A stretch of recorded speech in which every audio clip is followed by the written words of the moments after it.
Hola, llegamos a una nueva parte en el libro de Levítico, a una nueva sección en nuestro estudio. A partir del pasaje que estudiaremos hoy, comienza esta nueva sección.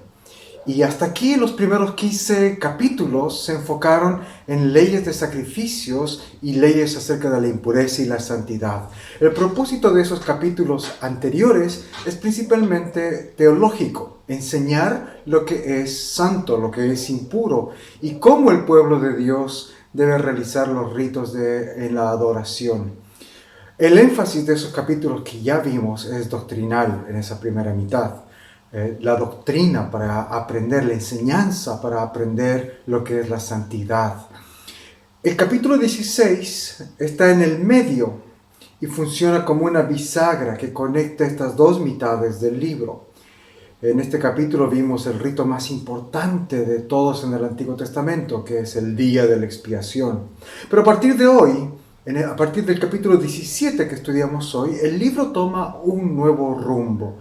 El énfasis, que antes era teórico, antes era teológico, ahora el énfasis es práctico. A partir de hoy veremos que las leyes tienen el propósito de establecer cómo este pueblo de Dios debe vivir la santidad en su vida cotidiana. La primera mitad se enfocaba en enseñar la santidad y la segunda mitad se va a enfocar en cómo se debe practicar esa santidad. Y este capítulo 17 parte tocando un gran tema, el tema de la adoración. La adoración es central en la vida de todo creyente. No existe un privilegio más elevado, no existe un gozo más grande, una responsabilidad más importante para todo creyente del Antiguo y del Nuevo Testamento que el exaltar a Dios en la adoración. Te invito a orar. Misericordioso Señor, que eres el que prepara nuestros corazones para estudiar tu ley y para cumplirla. Concede que de tal manera tu palabra predicada ahora llegue hasta nuestros corazones, que podamos hacer tu voluntad mediante el poder del Espíritu Santo. Amén. Amén. Dijimos ya que el capítulo 17, que es nuestro tema de hoy, se enfoca en el tema de la adoración. Pero ¿qué es adorar? ¿Cómo se hace? ¿Cómo adoramos? ¿Se tratará de cantar canciones de alabanza y de adoración? ¿Será adorar acaso participar de cultos de adoración o de venir a la iglesia? ¿Se hace adoración en un concierto cristiano? La segunda mitad del libro de Levítico se va a concentrar en enseñarnos precisamente esto. ¿Cómo se adora? ¿Qué es la adoración en la vida práctica del creyente? Y vamos a partir con este capítulo muy importante. En este capítulo vemos que adorar no tiene que ver con una actividad que se hace en un evento o una actividad que se hace en algún momento especial en tu vida. Vamos a ver que adorar, ofrecer alabanza, tiene que ver con una profunda sinceridad, tiene que ver con una vida diaria, hora a hora, tras hora, de expresar adoración por medio de la admiración, el compromiso, el anhelo de Dios, un anhelo por Dios y un deseo de ver la santidad de Dios produciendo cambios en mi vida. Adorar tiene que ver más con una vida dedicada a Dios que con una actividad dedicada a Dios.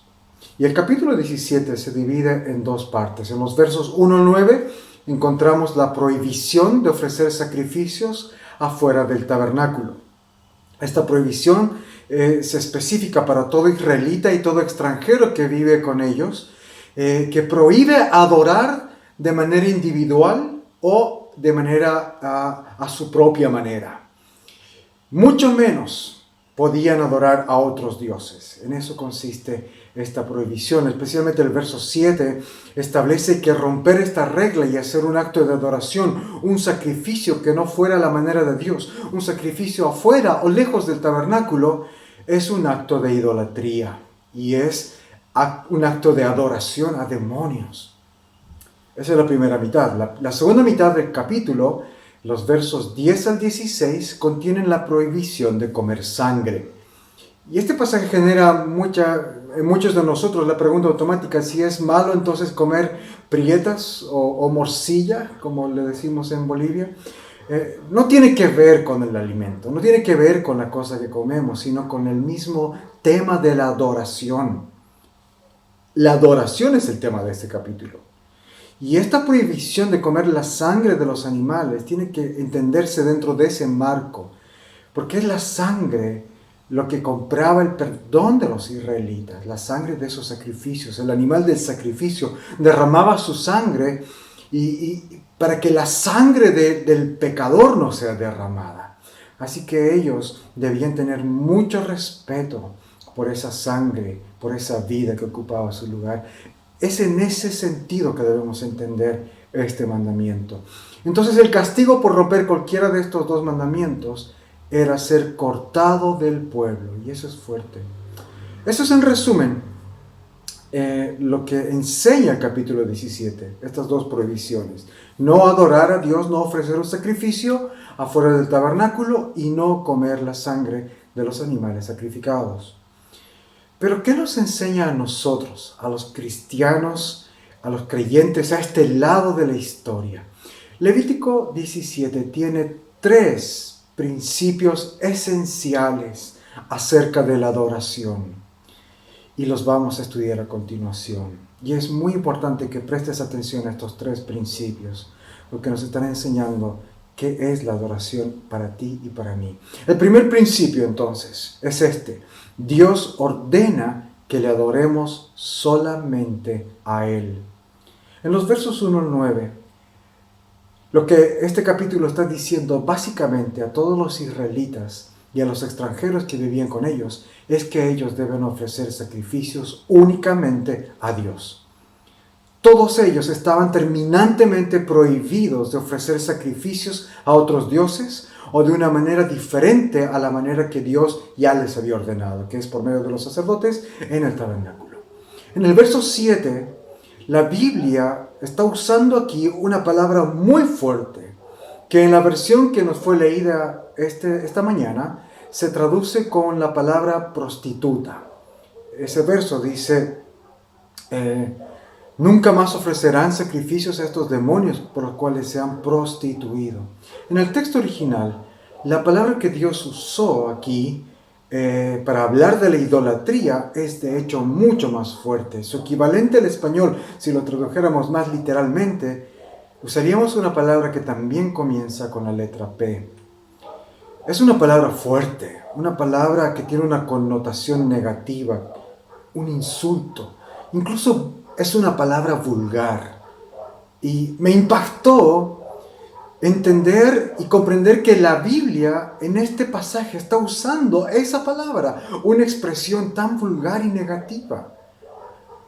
Pero eso mismo debe enseñarnos cuán fuerte es el tema de la idolatría para Dios.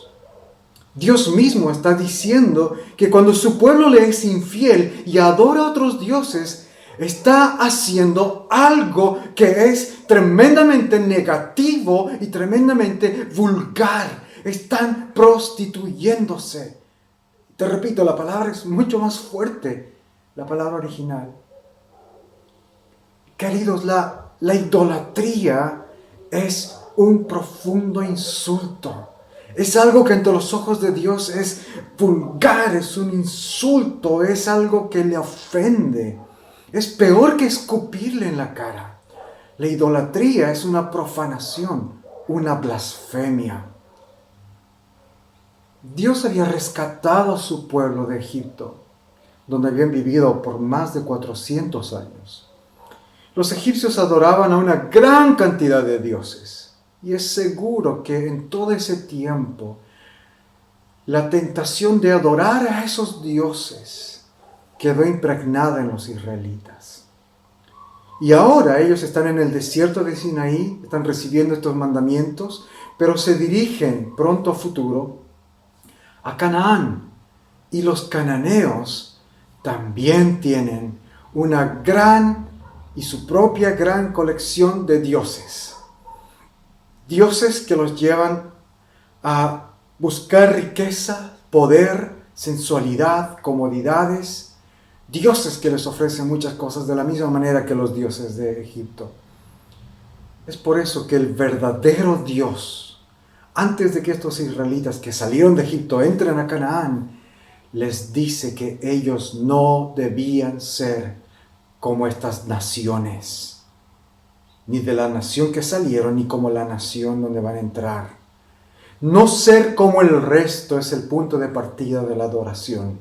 No anhelar las mismas cosas que anhelan los demás. Adorar solamente a Dios. Este es el primer mandamiento. El Señor les dijo: yo soy el Señor tu Dios. Yo te saqué de la tierra de Egipto donde vivías como esclavo. No tendrás dioses ajenos delante de mí. Éxodo 20. Desafortunadamente, la historia del pueblo de Dios está repleta de ejemplos de su desobediencia a este mandamiento. Tan pronto como Moisés se demora porque está hablando con Dios en el monte, ellos se fabrican un ídolo en forma de becerro y lo adoran. Y así a lo largo de su historia hay muchos casos donde ellos cayeron en idolatría. El impulso de adorar a otros dioses fue un problema constante en los israelitas. Pero ojo, no nos apresuremos a apuntarles con el dedo o a sentir lástima por ellos, porque el pueblo de Israel está en la Biblia precisamente para mostrar un reflejo de la naturaleza humana. En otras palabras, de ti y de mí. El apóstol Pablo dice que la historia de Israel está ahí en la Biblia como un ejemplo para nosotros. Entonces el impulso de adorar a otros dioses es también un problema de la iglesia cristiana. No es un problema que solo lo vivió el pueblo de Israel.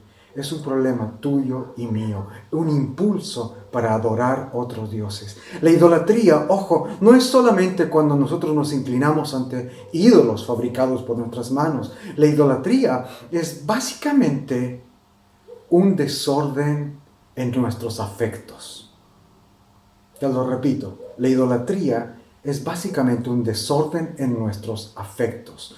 Todo aquello a lo cual yo le llego a tener un gran y profundo afecto, una alta estima, aquello que valorizo, cuido, guardo, disfruto, más que a Dios, o más que aquello de lo que Dios me ofrece en Cristo, es un ídolo. Todo aquello que yo llego a valorar, estimar, cuidar, guardar o disfrutar, más que a Dios, llega a convertirse en un ídolo para mí. Porque valorar, cuidar, disfrutar, amar son definiciones de adorar. Adorar es todo eso. Entonces cuando yo valoro, amo, atesoro, cuido, quiero, deseo, anhelo más otra cosa, estoy básicamente adorando, estoy postrándome ante esa cosa. A continuación quiero presentarte aquellos que yo considero que son los ídolos más peligrosos para nosotros, para nuestros corazones, aquellos ídolos que hoy van a tentarnos a nosotros para amarnos. Los ídolos hoy día no tienen que ver con los dioses egipcios o los dioses cananeos, tienen que ver más con este tipo de nuevos dioses. Primero, un primer ídolo que nos tienta son las posesiones o el dinero.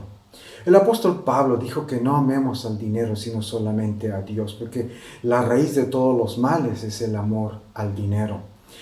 El dinero y las posesiones físicas, las posesiones materiales, son cosas inciertas, vienen y se van. Pero si te das cuenta, prometen darnos seguridad, prometen darnos comodidad, pero solamente nos están engatusando.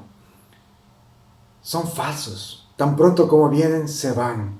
Y la seguridad que proveen es fugaz. No merecen nuestra adoración. Sin embargo, tú y yo podemos llegar a desarrollar un gran afecto por el dinero y por las cosas que se obtienen con dinero.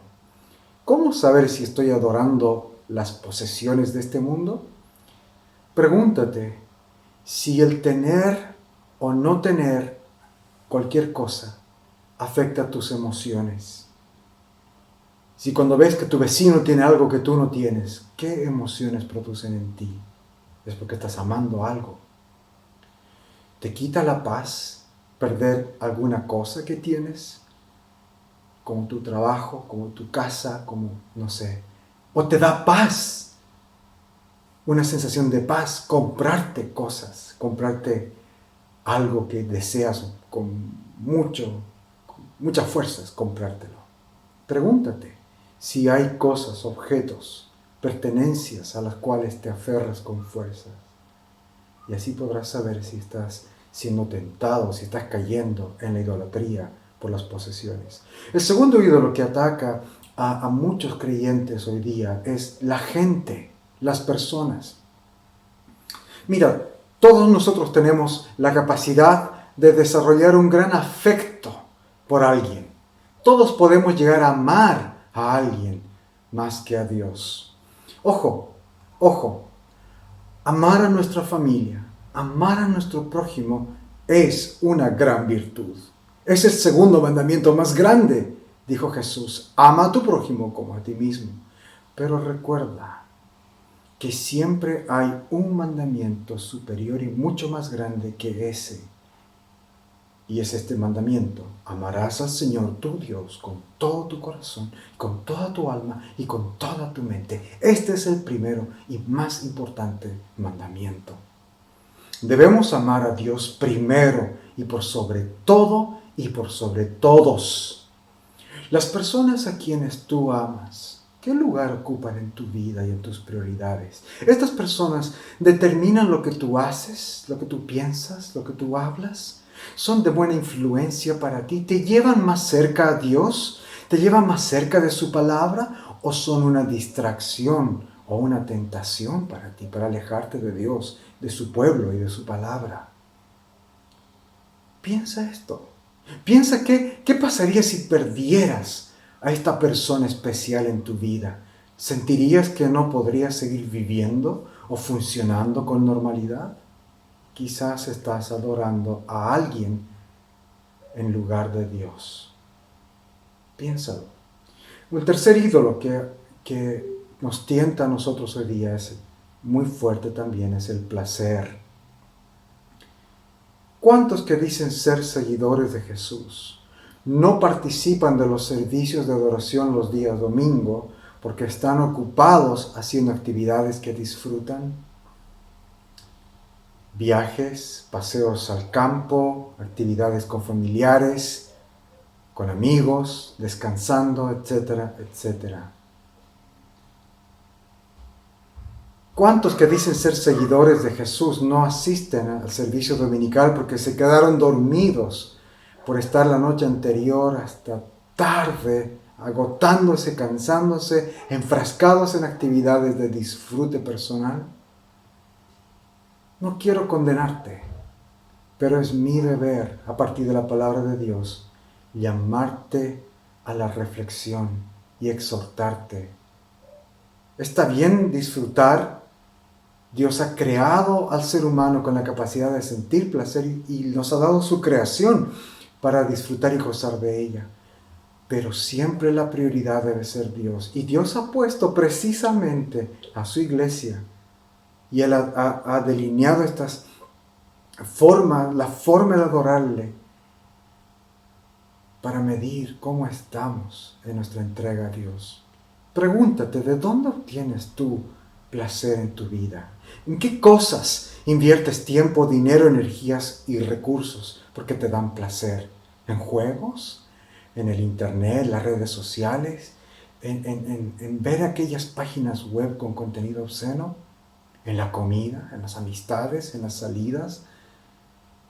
Te repito, Dios nos ha dado la capacidad de experimentar el placer, pero lamentablemente este se ha convertido en un poderoso ídolo para muchos. Renuncia a este ídolo, arrepiéntete y pídele perdón a Dios por tu infidelidad y deshazte de este ídolo, cualquiera que fuera. Debemos adorar solamente a Dios. Un cuarto ídolo que ataca al pueblo cristiano hoy día es el ídolo del reconocimiento. Querer ser más importante a los ojos de los demás y a nuestros propios ojos. En lugar de tomar nuestra cruz y seguir a Cristo, muchos de nosotros somos tentados a buscar reconocimiento, adulación y admiración de la gente. Nuestra vanidad nos pone encima de un pedestal y ahí queremos permanecer. Ojo, el deseo de ser excelente para la gloria de Dios es algo muy bueno y que todo creyente debería tener y debería practicar. Yo quiero ser el mejor, pero para la gloria de Dios. Pero es tan fácil autoengañarnos y terminar buscando nuestra propia gloria en lugar de la gloria de Dios. Nos gusta estar arriba, nos gusta recibir el reconocimiento. Y estos son ídolos que hoy están buscando robar nuestra lealtad. Todos estos ídolos que he mencionado, debemos reconocerlos. Quizás haya otros ídolos que tú puedas reconocer en tu vida. Debemos reconocerlos, debemos pedirle al Espíritu Santo que nos muestre cuáles son los ídolos que están anidando, que están echando raíces en nuestros corazones. Y debemos arrepentirnos y debemos confesar nuestra infidelidad a Dios y debemos destruirlos, debemos renunciar a estos ídolos, confesar a Dios nuestro pecado y pedirle perdón y no adorarlos más. Este es el primer principio que vemos en Levítico 17, adorar únicamente a Dios. El segundo principio es este. Dios nos ordena cómo debemos adorarle. En los versos 3 al 5 de nuestro pasaje encontramos esta prohibición de matar un animal sacrificial lejos o fuera del tabernáculo. Los israelitas no podían matar a un animal y si lo mataban debían traerlo al tabernáculo y presentarlo al sacerdote. Si violaban esta ley y entregaban un sacrificio de manera distinta o a su propia manera, el israelita o el extranjero que vivía ahí podía ser acusado, de hecho era acusado, debía ser acusado bajo el cargo de asesino y era cortado del pueblo. Eso lo dice claramente los versos 3 y 4.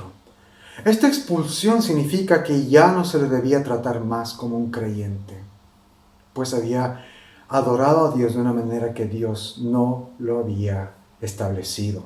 Por lo tanto, esa persona perdía comunión con el resto del pueblo, pero también con su familia, era separado de su familia y posiblemente hasta llegaría a morir porque era expulsado en el desierto. No es un tema menor, no es una pena menor.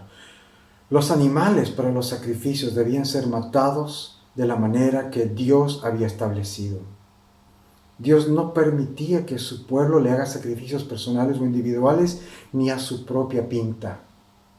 Esto nos enseña un principio poderoso acerca de la adoración. Queridos, no adoramos a Dios a nuestra manera, sino a la manera de Dios.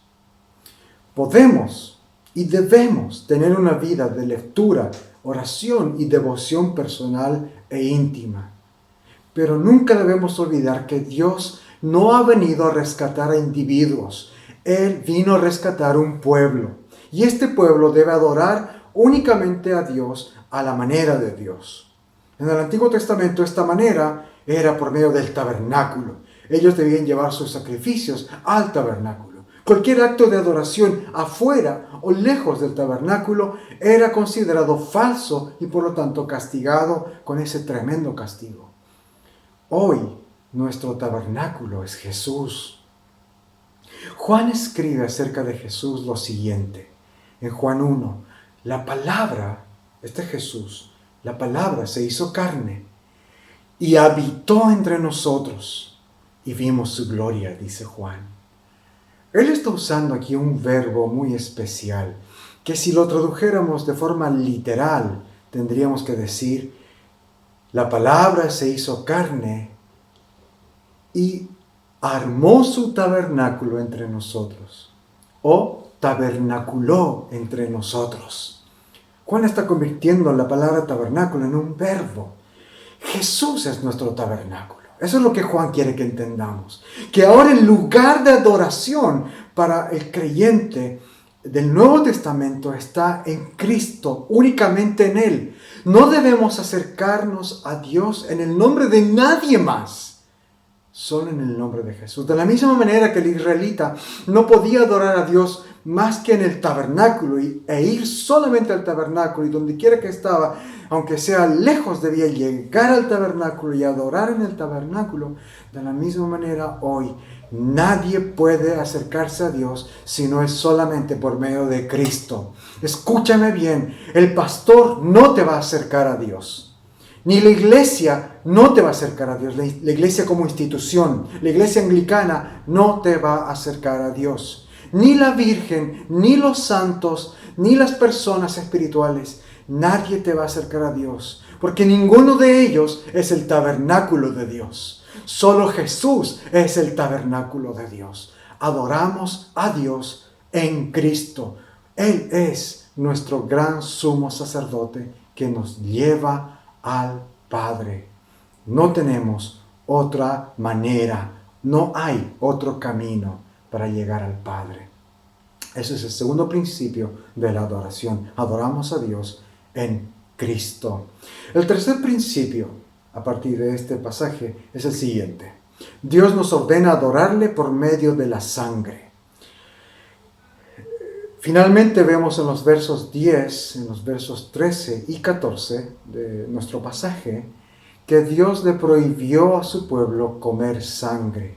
Y ya mencioné que esto no tiene que ver con el tipo de alimento, sino que tiene que ver con un principio poderoso, que de hecho está en el mismo capítulo de Levítico, en los versos 11 y 14.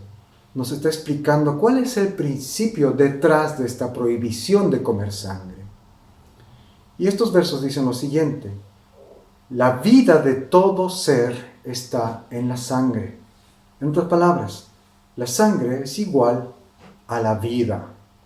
La sangre representa la vida. Este es un principio muy real, incluso fisiológico. Si perdemos gran cantidad de sangre, nos morimos. Esto es verdad para todo ser vivo. La sangre es la vida. Cuando los israelitas ofrecían un sacrificio, ellos derramaban la sangre del animal sacrificado. Y cuando este animal sacrificado derramaba su sangre, su vida estaba siendo derramada. Estaba muriendo, su vida estaba siendo puesta en lugar de la vida del pecador, una vida por otra vida. Queridos, hay una ley eterna e inmutable que no cambia, una ley de Dios que es esta: el pecado lleva a la muerte. La paga del pecado es la muerte. Por lo tanto, la santidad perfecta y la justicia perfecta de Dios demandan, exigen que el pecador muera por sus pecados. Esa ley es inquebrantable. Sin embargo, en su misericordia, Dios permite que un sacrificio muera ocupando el lugar del pecador. Y este principio es el corazón del sistema de sacrificios del Levítico y del Antiguo Testamento. Dios permite que otro ser muera en lugar del pecador para que este pecador pueda reconciliarse con Dios. Y este también es el principio del sacrificio de Jesús en la cruz. La muerte de Jesús es también un sacrificio sustitutorio. Cuando Él murió derramando su sangre, Él se ofreció a morir en lugar del pecador, expiando sus pecados, dando perdón y reconciliación con Dios Santísimo. La carta a los Hebreos hace este contraste entre el sacrificio de Cristo y los sacrificios del Antiguo Testamento. Hebreos dice: la sangre de los toros y de los machos cabríos santifican para la purificación de la carne. Sí, nos santificaban a los israelitas. Pero, en el siguiente verso, cuánto más la sangre de Cristo, que por medio del Espíritu Eterno se ofreció a sí mismo sin mancha a Dios, limpiará de obras muertas nuestra conciencia. Hebreos 9:14. Lo que está diciendo es que la sangre de Jesús logra la misma sustitución, vida por vida, sangre derramada por sangre derramada. Pero este sacrificio, el sacrificio de Cristo, es perfecto y es eterno para todos aquellos quienes ponen su confianza y esperanza en Jesús. Queridos, estas leyes se cumplieron en la vida, muerte y resurrección de Jesucristo. Pongamos nuestra esperanza en Él. En Levítico 17 vemos este mandato de adorar únicamente a Dios y no idolatrar los falsos dioses, el primer principio. Cuando llegamos al Nuevo Testamento vemos en Mateo 4:10 el mismo mandamiento, solo que ahora aplicado a Jesús.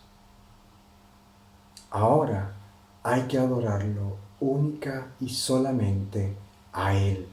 En Levítico 17 vemos el segundo principio, que Dios establece el camino para adorarle, la forma para adorarle, que es mediante los sacrificios ofrecidos únicamente en el tabernáculo. Juan en el Nuevo Testamento nos enseña que Jesús es ahora el único camino al Padre, la única verdad. Jesús dijo, nadie viene al Padre sino por mí. La única manera de acercarnos al Padre es únicamente por medio de Jesús. No hay otro mediador, no hay otro camino, no hay otro medio.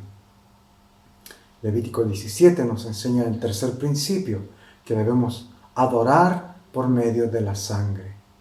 Y el Nuevo Testamento nos muestra que cuando Jesús estaba a punto de morir, Él les dijo a sus discípulos que por medio de su muerte estaba estableciendo, específicamente por su sangre derramada, estaba estableciendo un nuevo pacto en su sangre. Los tres principios de Levítico 17 se cumplen perfectamente en Jesucristo. Por eso adoramos a Jesús. Por eso Él es el centro de nuestra admiración. Él es nuestro amado. A Él le debemos devoción única y solamente a Él, porque solo Él se merece nuestra pasión, nuestra dedicación, nuestra entrega, nuestro amor. Nadie más se lo merece. Él es nuestro descanso, Él es nuestro tesoro, Él es nuestras riquezas, Él es mejor que el dinero. Todas las cosas buenas están en Él. Nuestra mejor persona, nuestro mejor amigo, nuestro amado Señor es Él, nuestro Maestro, nuestro Padre, nuestro galardón, nuestro premio es Él, Jesucristo. Hay verdadero placer y descanso y gozo en Él. No te dejes engañar por esos falsos ídolos que te ofrecen estas mismas cosas. Le adoramos a Cristo y solamente a Jesucristo. Le adoramos por su gracia. Nosotros conocemos la gracia de nuestro Señor Jesucristo, que por amor a nosotros, siendo rico, se hizo pobre, para que con su pobreza fuéramos nosotros enriquecidos. No necesitamos riquezas. Le adoramos por sus hechos, porque Él puso su vida por nosotros. Él dijo, por eso me ama el Padre, porque yo pongo mi vida. Nadie más puso su vida. Nadie te ama más que Jesús. No hay persona que te ame más que Jesús. Le adoramos a Él por eso. Le adoramos por sus sufrimientos como un sacrificio sustitutorio, porque Él sufrió por nuestros pecados una sola vez y para siempre. Él nunca pecó, en cambio murió por los pecadores para llevarlos a salvo con Dios. Sufrió la muerte física, pero volvió a la vida en el Espíritu, dice Pedro. Le adoramos por sus grandes bendiciones para nosotros, porque en Cristo somos justificados en esa sangre preciosa. Somos hechos justos cuando no somos justos y seremos salvados del castigo por medio de Él. La sangre de Jesús derramada nos salva de la ira de Dios por todos nuestros pecados y somos salvados para su gloria. Por lo tanto, vivamos para la gloria de Dios. Él murió en la cruz, en nuestro lugar. Gloria a Dios, gloria a Dios. Él recibió la ira de Dios en nuestro lugar. Nadie más que Jesús merece nuestra adoración. Nadie. Nadie. Oremos.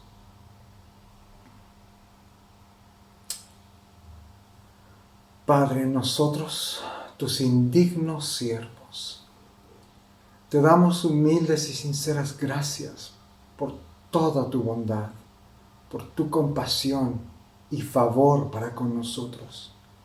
Te bendecimos por nuestra creación, por nuestra preservación y por todos los bienes de esta vida. Especialmente te bendecimos por tu inmenso amor en la redención del mundo, por nuestro Señor Jesucristo, por su sacrificio y su preciosa e incomparable sangre derramada, y por la esperanza de gloria que Él compró para nosotros. Danos, te pedimos, pleno conocimiento de todas tus misericordias, para que nuestros corazones sean llenos de pura gratitud, y así adoremos tu nombre con nuestros labios y nuestras vidas, entregándonos enteramente a tu servicio, caminando ante ti en santidad y justicia cada día de nuestra vida, mediante Jesucristo, nuestro Señor, a quien contigo y el Espíritu Santo sea toda alabanza, todo honor y toda gloria por los siglos de los siglos, y toda la adoración sean para el Hijo de Dios. Amén.